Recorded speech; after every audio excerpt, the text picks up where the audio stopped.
सबसे पहले तुमको ये जानना जरूरी है कि तुम्हारा टेस्टोस्टेरोन सही में गिरा भी हुआ है कि नहीं। और उसके लिए जो बेस्ट चीज तुम कर सकते हो वो ये कि अपना ब्लड टेस्ट कराओ जाके। क्योंकि यार मैं या कोई भी यूट्यूबर तुमको कितने भी साइन बता दे कि टेस्टोस्टेरोन तुम्हारा लो है कि नहीं, सबसे जो ग्रेटेस्ट चीज है जिससे तुम जान सकते हो एकदम एक्यूरेटली कि तुम्हारा टेस्टोस्टेरोन डाउन है कि नहीं, वो तुम्हारा ब्लड टेस्ट ही है। देखो यार थोड़ा कॉस्टली होता है, कोई बात नहीं, पर एक बार तुम करा लोगे तो तुमको भाई पता चल जाएगा और फालतू में तुम रेडिट पे जाके पढ़ोगे नहीं कि साइंस बताओ क्या होता है, टेस्टोस्टेरोन कम होता है तो क्या ये होता है वो होता है। लेकिन यहाँ पे कुछ कॉमन साइंस मैं तुमको बता दे रहा हूँ। लेकिन सबसे जो मेन चीज है ये कि पहले ब्लड टेस्ट करा के आओ भाई, जाओ। दूसरी चीज, तुम्हारा अगर मॉर्निंग वुड नहीं आ रहा है, मॉर्निंग वुड क्या होता है, सुबह हम लोग उठते हैं तो बोनर जो आता है वो अगर नहीं आ रहा है तो there is a high chance कि तुम्हारा टेस्टोस्टेरोन बहुत हद तक गिरा हुआ है। तीसरी चीज, तुमको अंदर से फीलिंग नहीं आती है, अर्ज नहीं आती है to conquer this world, to do something big in life, to do something like कि मेरे को कुछ करना है जीवन में, कुछ बनना है। तुम्हारा कोई एम्बिशन नहीं है, तुम्हारा कोई गोल नहीं है। हो सकता है कुछ लोग वैसे बंदे ही हो जिनका कुछ बड़ा मन नहीं करता हो गोल, लेकिन कुछ ना कुछ तुम्हारे मन में हमेशा चलते रहना चाहिए कि हाँ भाई मेरे को इसके ऊपर काम करना है, मेरे को ये अचीव करना है, मेरे को वो अचीव करना है। अगर कुछ भी नहीं हो रहा है, तुम लेटे हुए एकदम स्टिल, पहली चीज तो यार सोशल मीडिया ने ये जो हमारी एम्बिशन वाली जो अर्ज है वैसे ही कम कर दी है। और उसमें अगर तुम्हारी जो छोटी सी अर्ज बची वो भी एकदम नहीं है ना, तो there is a high chance कि तुम्हारा टेस्टोस्टेरोन बहुत हद तक गिर चुका है। उसके साथ भाई अगर तुम्हारा जो मूड है वो हमेशा वैसा रहता है, मतलब घटिया सा रहता है, तुम्हारा हैप्पीनेस नहीं आती अंदर से, डिप्रेशन टाइप का लगता है, खालीपना लगता है, तो बहुत हद तक चांस है कि तुम्हारा भाई टेस्टोस्टेरोन कम है, उसका इलाज कराओ भाई। ये तीन चीज हो गई, ये जो मेन चीज है मैं ये बता रहा हूँ तुमको। उसके बाद अगर कोई भी लड़की को देख के तुम्हारा मन नहीं करता है कि इसको मुझे अपनी गर्लफ्रेंड बनाना है, या फिर हो सकता है कोई अट्रैक्टिव गर्ल भी अगर तुम देखो तो तुम्हारा मन नहीं करता अंदर से कि हाँ यार ये मेरी गर्लफ्रेंड होती है या इसके साथ मुझे करना है, समझ रहे हो ना, तो वो अगर नहीं मन कर रहा है तो there is a high chance कि तुम्हारा टेस्टोस्टेरोन कम है। क्योंकि जब टेस्टोस्टेरोन कम होता है तो अब मैं ज्यादा साइंटिफिक स्टडी नहीं बताऊंगा, लेकिन तुमको इतना बता सकता हूं कि जब टेस्टोस्टेरोन हमारा कम होता है तो डीएचटी जो है, जो उसका बाई प्रोडक्ट है डाई हाइड्रो टेस्टोस्टेरोन, जो कि इन्फ्लुएंस करता है भाई हमारी लिबिडो को, लिबिडो मतलब हमारी हवस, हमारी अर्ज को वो कम कर देता है। तो टेस्टोस्टेरोन कम है तो डीएचटी भी कम बनेगा तुम्हारा, और डीएचटी कम बनेगा भाई तो तुम्हारी अर्जेस कम आएगी, और इनडायरेक्टली तुम नो फैप में चले जाओगे और सोचोगे भाई कि मैं तो कितना मानू, मैं नो फैप कर रहा हूं बिना कोई प्रॉब्लम के। भाई तुम्हारी अर्जेस ही नहीं आ रही है, अर्जेस ही मर गई है। और ये सर्दियों में ज्यादा होता है, क्यों? क्योंकि सर्दियों में धूप का एक्सपोजर उतना नहीं होता है, और धूप is very important for your testosterone production. ठीक है, तो ये सब चीजें, इसको अगर तुम देखते हो और ये जितनी भी साइंस बताएं इसमें अगर मैच कर रहे हैं भाई तुम्हारे दो पॉइंट, तो there is a high chance कि तुम्हारा टेस्टोस्टेरोन कम है। अब बात करते हैं भाई मेरी, तो मेरा यार टेस्टोस्टेरोन बहुत ही कम था 2023 में, ठीक है, बहुत ज़्यादा कम था। और मेरे को ये बात पता चली ब्लड टेस्ट करा के, जब मैंने कराया ब्लड टेस्ट तो मेरी कुछ आई थी 299 या 295 नैनोग्राम पर डेसीलीटर के आसपास टेस्टोस्टेरोन, जो कि एवरेज ह्यूमन बीइंग से भी बहुत कम है। और उस समय मैं था अराउंड 16 साल का, ठीक है, और 16 साल के हिसाब से बहुत ही कम है यार। और 18 में तो अराउंड 800-900 तक होना चाहिए कि एवरेज बंदे का। वैसे ही भाई कम होते जा रहे हैं हम लोग के एवरेज टेस्टोस्टेरोन लेवल, और उसमें इतना कम है तो सोच लो क्या ही हाल है भाई। तो ये ब्लड टेस्ट मैंने कराया, उसके बाद मेरे को पता चला मॉर्निंग वुड आना बंद हो गया था, ये सब हो गया था। और सबसे जो दो चीज मेन थी जिसकी वजह से मेरा ये हो गया था टेस्टोस्टेरोन डाउन, पहला यार मैं ऐसा बंदा था जो कि ज्यादा ये घर का खाना नहीं खाता था, ऐसी चीजें नहीं खाता था जिसमें विटामिन डी हो, जैसे कि एग्स हो गए तुम्हारे, दूध हो गया भाई, ये सब चीज में विटामिन डी होता है। तो ये वेरी इंपॉर्टेंट है हमारा जो विटामिन डी है उसको बढ़ाने के लिए, और vitamin D is very important for testosterone production as I told you earlier in this video. तो ये सब नहीं खाता था, कुरकुरे चिप्स ये सब ज्यादा खाता था, और जिम भी नहीं करता था उस समय, ठीक है। और मेंटेनेंस से बहुत कम खाता था। अब तुम अगर मेंटेनेंस कैलोरी से बहुत कम खाओगे भाई, तो तुम्हारी जो जितनी भी कैलोरीज जाएगी अंदर बॉडी में, वो अगर मेंटेनेंस से कम है तुम्हारी, तो वो खाली जाएगी कैलोरीज तुम्हारी मेन चीज़ों में, जैसे ऑर्गन रिपेयर करने के लिए, या कोई ऑर्गन में जो एसेंशियल ऑर्गन्स है, जैसे तुम्हारा हार्ट हो गया, तुम्हारा ब्रेन हो गया, ये सब चीज़ों में ज़्यादा कैलोरीज जाती है, ज़्यादा न्यूट्रिएंट्स जाते हैं एज कम्पेयर टू अगर तुम्हारे बाल, तुम्हारा टेस्टोस्टेरोन प्रोडक्शन, ये सब सेकेंडरी है भाई। तुम्हारा जो प्रजनन करने का जो शक्ति है, रिप्रोडक्शन करने की जो पावर है, वो सेकेंडरी है, बॉडी को पता है, इट्स अ लग्जरी, ठीक है, ये बात की बात है, ये सर्वाइवल चीज जो है, सर्वाइवल प्रोसेस है ये, कोई बात नहीं, ठीक है, बॉडी को पता है। लेकिन जो सबसे मेन सर्वाइवल काम क्या है, चार चीजें, तुम्हारा सर्कुलेशन, और तुम्हारा एक्सक्रीशन और 2-3 चीज़ें और होती है, रेस्पिरेशन, ये सब। तो ये इस चीज़ को चलाने के लिए ज़्यादा इंपॉर्टेंट कैलोरीज जो है उधर जाती है, न्यूट्रिएंट्स जितने भी। तो मेंटेनेंस से जब तुम ज़्यादा खाओगे तब ये सब दूसरी चीज़ों में काम आने लगेगी तुम्हारी बॉडी भाई, फिर उसमें भी तुम्हारे न्यूट्रिएंट्स डालेगी। जैसे कि सेक्सुअल अर्जेस तुम्हारी आएगी अच्छे से, तुम्हारी स्किन की क्वालिटी बढ़िया होगी, तुम्हारे बालों की क्वालिटी बेहतर होगी। तो मैंने यार फिर क्या हुआ कि मेरा ब्लड टेस्ट हो गया, टेस्टोस्टेरोन कम आया था, फिर मैंने स्टार्ट कर दिया था जिम 6 महीने बाद।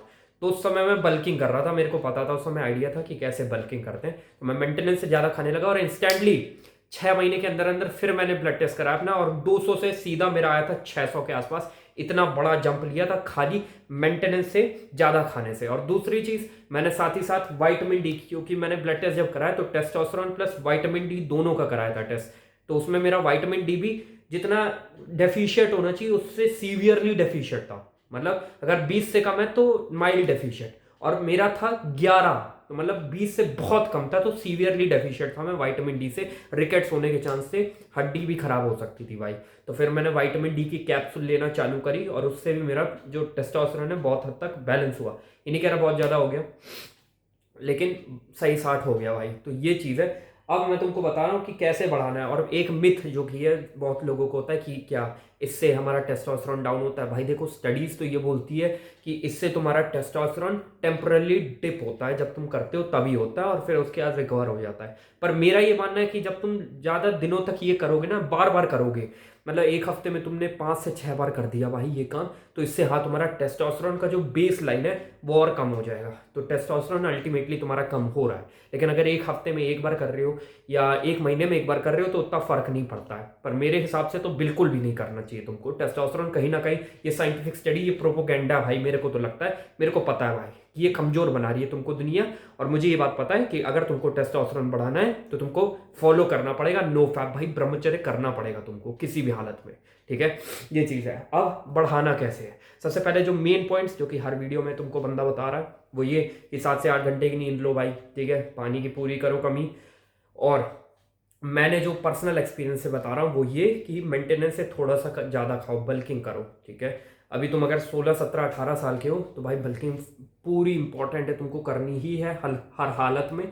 और अगर बहुत ही ओबीस काइंड के किड हो तो मेंटेनेंस पे खाओ भी जब तक 18 के हो, और ज़्यादा वो करो, फैट लॉस पे ज़्यादा ध्यान मत दो, वर्कआउट ज़्यादा करो। लेकिन अगर 17-18 साल के हो, फिट फाट हो तुम या स्किनी फैट हो, तो तुमको भाई बल्किंग करनी चाहिए, लीन बल्क करना चाहिए, ज़्यादा नहीं खाना चाहिए। बस मेंटेनेंस से, जैसे अगर मेंटेनेंस 2000 है तो 2100 खाली कैलोरीज, 2100, 2200 ऐसे कैलोरीज खा ली तो थोड़ा सा लीन बल्क रहेगा, एक्स्ट्रा कैलोरीज तुम्हारी मसल बिल्डिंग में भी जाएगी और टेस्टोस्टेरोन प्रोडक्शन भी बढ़िया रहेगा।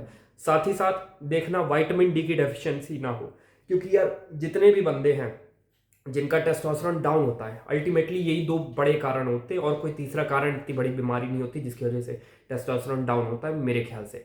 क्या चीज़ होती है, पहला हमारी जो मेंटेनेंस, हम लोग बहुत कम खा रहे होते हैं। अगर हम लोग बहुत ज़्यादा कम खाते हैं तो उससे टेस्टोस्टेरोन भाई अल्टीमेटली अफेक्ट होता है। अभी जैसे मैं फैट लॉस कर रहा था, अब मेंटेनेंस पे खा रहा हूँ, तो यार इस समय मेरा टेस्टोस्टेरोन थोड़ा सा गिर गया था, लेकिन फिर से वापस आ गया मेंटेनेंस पे खाते, और मैंने एग्रेसिव कटिंग नहीं करी थी ज़्यादा इस वजह से। और दूसरी चीज़ विटामिन डी की डेफिशिएंसी, भाई घर से बाहर ही नहीं निकलते लोग, पूरा दिन घर ही में रहते, तो अब क्या होगा भाई, घर पे ही रहोगे पूरा दिन तो विटामिन डी की डेफिशिएंसी तो होगी। तो देखो लेना, एक ब्लड टेस्ट करा लेना, और अगर उसमें आता है ब्लड टेस्ट में कि विटामिन डी की डेफिशिएंसी है तो विटामिन डी की कैप्सूल्स आती है, एक बार डॉक्टर से प्रिस्क्राइब करा लेना और खा लेना उसको, उससे हो जाएगा भाई। ये सब कर लो तुम काम। और हाँ, 2-3 चीज़ें और ज़रूरी है। पहली चीज़ कि अगर तुमको ऐसा लगता नहीं है ये चीज़ तुमको करनी है, कि अगर तुम्हारे पास कोई कंपटीशन नहीं है, कोई भी फील्ड में कोई फील्ड ही नहीं है जिसमें तुम काम कर रहे हो, और अगर जैसे काम कर रहे हो, जैसे पढ़ाई कर रहे हो तुम, या कोई स्पोर्ट्स खेलते हो या आर्म रेसलिंग करते हो, कोई भी चीज़ करता भाई तू, और अगर तेरे को कोई दोस्त है तेरा या कोई तेरा कॉम्पिटिटर है और उससे तेरे पास कंपटीशन की भावना रहती है हमेशा कि हाँ मेरे को इसको बीट करना है, मेरे को इससे आगे बढ़ना है, इसमें कोई बुरी बात नहीं है। सोसाइटी ने बना रखा भाई कि नहीं कंपटीशन नहीं करना चाहिए, हम लोग को अपने से वो करना चाहिए, कॉन्क्योर करना चाहिए, अपने से बेहतर बनो बस। भाई देखो, अगर तुम -5 पे हो और कल को -4 पे आओगे तो तुम्हारा जीवन बेहतर नहीं होगा, तुमको उससे कम्पीट करना ही पड़ेगा जो तुमसे 10 हाथ आगे है, उससे तुम कम्पीट करोगे तभी तुम भाई कंपटीशन कर पाओगे और जीत पाओगे भाई आगे चल के। क्योंकि अगर मान लो तुमने पूरा जीवन लगा दिया और 0 पे ही आए तो क्या फायदा भाई, उससे कंपटीशन करो ना, जो तुमसे देख रहे हो तुम आगे। भाई अगर तुम एवरेज लोगों से अगर तुम कंपटीशन करोगे तो तुम एवरेज ही बन जाओगे ना यार। मैं अगर मोहल्ले के 4-5 लोगों से करूंगा, महेश, रमेश और जो भी है, उनसे अगर मैं कंपटीशन करूंगा तो मैं उनकी तरह बन जाऊंगा ना अगला। तो मेरे को करना है बड़े लोगों से कंपटीशन, ठीक है। और अगर तुम्हारे पास कोई कंपटीशन है कोई भी तरीके का, फाइनेंस में हो, फिर चाहे वो पढ़ाई में हो या कोई भी चीज़ है, तुम्हें उससे आगे निकलना है। सुरेश को हराना भाई, सुरेश को तुमको इस बार रेस में हराना है, सुरेश को तुमको इस बार लॉन्ग जंप में हराना है। अगर ये वाली भावना है ना तो तुम्हारा टेस्टोस्टेरोन प्रोडक्शन हाई रहेगा। क्यों? क्योंकि जब मिडिवल पीरियड होता था, जब केव मैन थे हम लोग, उस समय भाई टेस्टोस्टेरोन उस बंदे का ज्यादा रहता था जिसके अंदर मर्दानगी होती थी, जो कि कॉम्पीट करता था, जो कि सबको हराता था भाई। वो शिकार ज्यादा करके लाता था, वो लोगों को कुश्ती में हराता था, जो भी उनका गेम में होता था। कुछ होता होगा ना, उगा बूगा ऐसे कुछ भी करते होंगे, तो वो चीज में जो जीतता होगा उसका टेस्टोस्टेरोन अल्टीमेटली हाई रहता होगा। ये चीज बहुत जरूरी, कंपटीशन की भावना रखना। वेट लिफ्टिंग करना, क्योंकि वेट लिफ्टिंग जब तुम करोगे तो तुम्हारे पैर पे जोर पड़ेगा, और जितना पैरों पे जोर पड़ता है, अब ये नहीं कह रहा कि सीधे 200 किलो की डेडलिफ्ट मार दी और इंजरी हो गई भाई अब तो गया, नहीं। आराम से प्रोग्रेसिव ओवरलोड करके जब तुम वेट इंक्रीज करोगे और वेट लिफ्टिंग करोगे तो उससे तुम्हारा नेचुरल बेस लाइन टेस्टोस्टेरोन जैसे 500 के आसपास है, तो वो धीरे धीरे 6 महीने, 7 महीने, 1 साल में थोड़ा बढ़ जाएगा, 600 750 के आसपास आ जाएगा। तो ये करना है तुमको, वेट लिफ्टिंग करनी है। और साथ ही साथ एक चीज, फ्लर्टिंग करना। मतलब लड़कियों से तुम जितना बात करोगे, जितना बढ़िया गेम होगा ना तुम्हारा, और जितना ज़्यादा फ्लर्ट करोगे, लड़कियों से बातचीत करोगे। ये सोसाइटी ने बना रखा है ना भाई, हम जैसे लोगों को बोलते नहीं भाई गलत बात, टीनेज में ये सब नहीं करना, नहीं करना। मैं बता रहा हूँ, करोगे जितना ना, जितना घर से बाहर निकलोगे और जितना कॉम्पीट करोगे, जितना फ्लर्ट करोगे लड़कियों से, उतना ही ज़्यादा तुम्हारा टेस्टोस्टेरोन हाई रहेगा। क्यों? क्योंकि तुमने सेड्यूस करा है लड़कियों को, तुमने फ्लर्ट करा है भाई। और फ्लर्ट करोगे तो बॉडी को पता है कि टेस्टोस्टेरोन प्रोडक्शन अब चाहिए, ज़रूरत है, क्योंकि लास्ट गोल क्या है वो तो पता है ना बॉडी को। तो वो चीज़ करने जा रहे हो, लगेगा बॉडी को ऐसा, चाहे तुम ना भी करो कोई बात नहीं, फ्लर्ट कर रहे हो तो पता है बॉडी को, तो वो अपने आप टेस्टोस्टेरोन हाई कर देगी। मतलब ये स्टडीज ने प्रूव कर रखा है कि अगर तुम अपनी क्रश को देखते हो जिम में, तो तुम भाई अपना जो परफॉर्मेंस है तुम्हारी 2 से 3x बढ़ जाती है। ये क्यों होता है? क्योंकि टेस्टोस्टेरोन प्रोडक्शन बढ़ जाता है अपोजिट जेंडर, जिसको तुम पसंद करते हो उसको देख के। ये सारी चीजें कर लो। कैसे नहीं बढ़ता मैं देखता हूँ भाई, आना 2 महीने बाद, फिर देखते हैं कैसे नहीं बढ़ता टेस्टोस्टेरोन। और कोई चीज़ हो तो कमेंट में बता देना, मैं वीडियो बना दूंगा बहुत जल्द। तब तक के लिए मेहनत करो।